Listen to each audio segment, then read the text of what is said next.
Hi, I'm Lisa Alapa with Coldwell Banker, and I am sitting here with a good friend, Christi Spina of Farmers Insurance. And I wanted to have a little discussion to educate you guys and just talk about what's going on with the state of homeowners insurance, especially here in California. It's kind of been a big deal, and a lot of people are talking about it. So, just wanted to ask a couple of questions. How is Farmers Insurance handling the homeowners insurance for new homeowners and for renewals and that? Yeah, no, that's a really good question. It's a question I get every day, all day long. Um, right now, Farmers is currently still a player in the game. We are still writing new business. However, Farmers did cut back on a couple of product types. So we're not writing new business for condominium owners, Okay. for landlord policy. So if anyone buys a property that's going to be tenant occupied, Farmers isn't doing that right now. And we're not doing renters insurance. And we have one homeowner policy. We normally have two. We only have one at this point that we're able to write new business for clients. So it's a little bit stripped down. It's not our Cadillac policy, but we still have a policy that we can write, which, a lot of other carriers can't say that right now. Renewals are still fine. There are some people who are being non-renewed because of their locations. They're in extreme wildfire danger, but that's very, very rare. I think in my entire book, I've had maybe 5 people this year. So most people are running through their renewals perfectly fine. Are you seeing that it's kind of going by zip code? I know the Natural Hazards Disclosure Report shows and indicates when a house is in a high or a Yeah. very high fire zone, but like what I've been seeing is that it's typically a lot of 95409 and 04. It's really actually, it's kind of funny because the properties that I know have been involved in a wildfire, like the house is burned and they built a new house on it.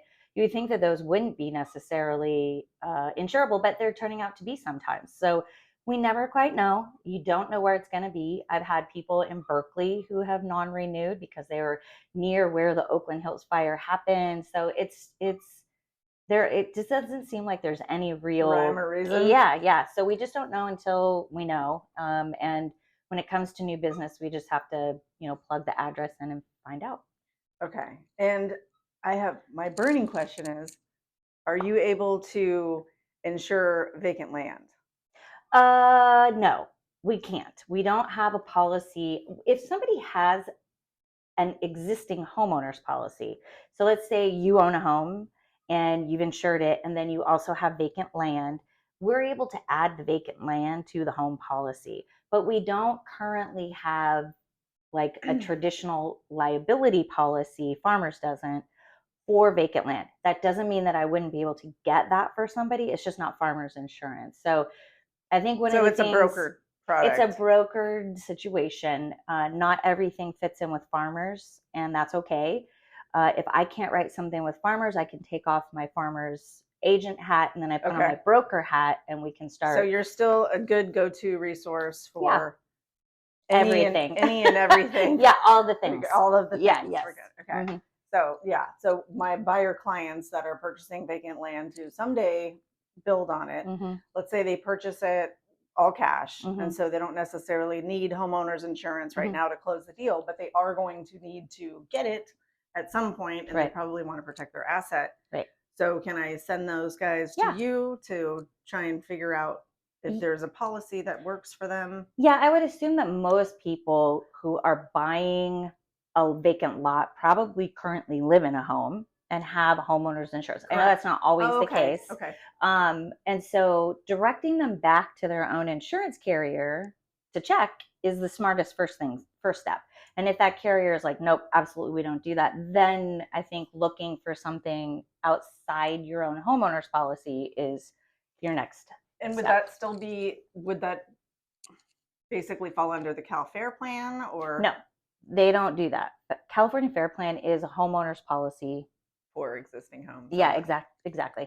So whenever you've got land, there's not really anything on it. So you're not insuring a structure or anything like that.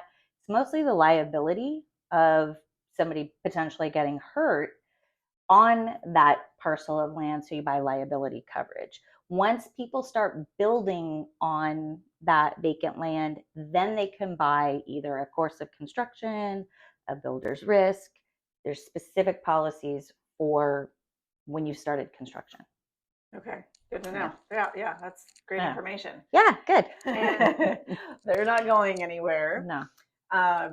And you'd be happy to run an address through a computer. Yeah. I think that, if anytime somebody's looking at an area where they think it's potentially got a wildfire risk, you should find out if you can get traditional insurance, which is a non-fair plan policy.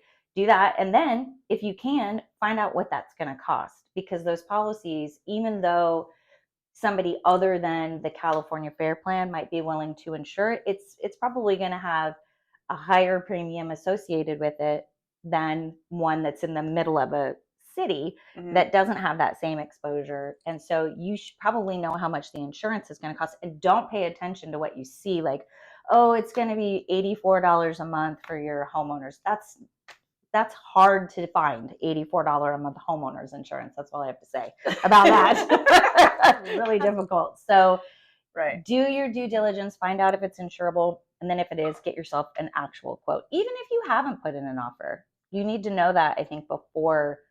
You need to know how much it's going to cost to insure. Just like you'd want to know what the property taxes are, you want to know how much it's going to cost to insure. So get your quote. Awesome. First. Anything else that I might be not thinking of that you deal with every day that is like the number one top question that you get from clients? Or well, I think most people want to know why insurance is so expensive right now. I get asked that multiple times a day, and there's a lot of volatility that's going on in the insurance marketplace in the US, not just in California. I think we tend to think we're isolated here because we have wildfires. Sure. But there are large catastrophic weather events happening all over the United States. Hurricane Ian, absolutely, last year, that did about $75 billion of damage, estimated damage, because they're not even done. That was just, it hasn't even been a full year since that happened. Our two big fires here in the Tubbs fire and the Glass fire, those did about $11 billion of damage. So we're not just seeing things happening here in California that are affecting the California insurance market. And we're highly regulated. The California Department of Insurance super regulates everything. All of the rates that are charged by insurance carriers are approved by the California Department of Insurance. So everything that everybody's paying, the commissioner has put a stamp of approval on it. But there's a lot of carriers who are not getting the rates that they want. And so they're pulling out of California, which is what we've seen happening. State Farm's not pulled out. They're just taking a break. They'll be back there. And I think one of your questions to me earlier was, do you think Farmers is going to do what State Farm has done? And Allstate. We don't know. It's changing constantly. Maybe. We hope not, but we've taken some steps already before these other carriers did. So we don't know yet if Farmers is going to pull out also, but hopefully not. Or just take a break. It's not pull out yet, because California and Texas are the two largest states as far as Farmers Insurance is concerned, where most of our revenue is generated from. We wouldn't be gone forever. It would just be we need to get our loss ratios. Yeah. So more claims are being paid out than premium is being brought in by these carriers. And so they're like, that's not a good business model. No business can operate like that. So they're taking a break to try to offset all of these large claims that have been being paid out, and they'll be back.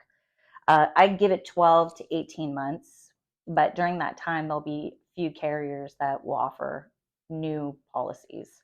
So how are renewals going for you, for Farmers? Renewals, that's a great question. We came out with a whole new a new policy, so to say. They revamped the policy. they took away some discounts. They added new discounts. They're revising the wildfire scores. Okay. And so sometimes that's a positive for some people and it's a negative for others. So we don't have across the board like increases happening. Okay. I've got some people with dramatic, huge decreases, some with increases. It's just kind of all over the place. So it's going good. Everything's fine. I think people understand kind of where we're at right now. I don't think when State Farm came out with what they did, I think that was kind of like a wake up call. People were like, oh my gosh, what's going on? So things are fine. And I think it's going to continue that way. So I had heard, like, I don't know if it's just a rumor mill or whatever, but is it, maybe you can demystify this. Is it just standard that with every renewal, it's automatically going to be X amount of percent? That's increase? definitely a rumor. Yeah. Okay. Because we're not seeing that. We've got, if I showed you on my computer, you know, all of the renewals that are coming up, you'd see that we've got increases, decreases. It's going in both. Okay. Yeah, it's going both directions. So we have not taken an across the board rate increase. That's not to say that we may not. We might. I wouldn't be surprised if we did. But for right now, with the rate filings that we already had approved last year by the Department of Insurance, it isn't an across the board increase. So it, like I said, it's coming in all over the place. So while there's still all of this massive concern about a home's insurability, it's really not something to be too stressed out about. It's going to, you know, knowledge is power. And as long as you do your due diligence and figure out what it's going to cost you, can you afford it? Is this the right house for you? Everything all in. Can somebody kind of, when you sit down to write a new policy with somebody, do you give them like calculations, like you can expect, just so you can plan? And nothing is for certain, obviously, Right. you know, but over the next 5 years, expect a 1 to 5% increase just based on inflation. And in my years of experience, I have learned that's never a good idea, because if I give an expectation that you're going to see, let's just use 5% increase every year, and then 1 year you get a 13%, then people will be like, hey, wait a second, you told me to expect 5%, but this is 13. So no, I never ever tell people this is what you can expect. We've had years where we've had decreases, we've had rate decreases. So it's not always that insurance companies are just always increasing, although I know that it feels like that a lot. There are times when you're seeing premiums decrease because they filed the rate and they were able to give some relief to their client base, and they were able to bring the pricing down. So no, that was a really long answer to your question. I don't ever tell anyone that I think that their rate is going to go up a certain amount. We do have inflation guards built into the policies. Okay. So coverages will increase by a certain, usually it's between 4 and 8%. And that's to keep up with inflation, with the cost of labor, with the cost of material, because that's kind of important. And that can impact premium just a little bit. Just that alone can impact premium a little bit without a rate, new rate being filed. Just to touch back on the fire zone issue, what is the standard cap for farmers before you absolutely know that you need to pull in something like the Cal Fair plan? Is there a cap? Does it go by how much of the property is covered to rebuild it? If they purchase it for $1 million, we need to have $1 million worth of coverage on it. Or does State Farm, under their normal policy, cover it? Oh, I'm sorry. Scratch that. No, I think you should leave that. That's fantastic. State Farm that happens like all the time. A taboo right now, because everyone's like, oh no, there's way more insurance companies than just State Farm and Allstate. But Farmers is here. That's right. And Farmers is here to stay. So when it comes to wildfire scoring, there's something called a fire line score, and it just starts from 0 and it can go up to like 30. If you're a 4 or higher, you're going to run into problems. And Okay. yeah, and you really wouldn't know what that is until you reached out to an insurance agent and just ran the address to kind of see where it falls. You can also be too far away from a responding fire station. So there's two things. You can call it protection class code, and that's how close is there a fire station to you and a fire hydrant. And if you're too far away from those, you will have trouble getting insurance.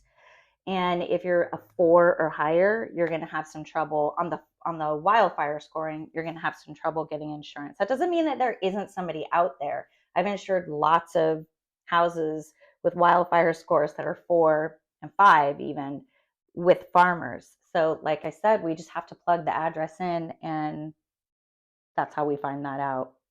And California Fair Plan is not horrible. You know, they've really expanded their policy. They've improved upon it.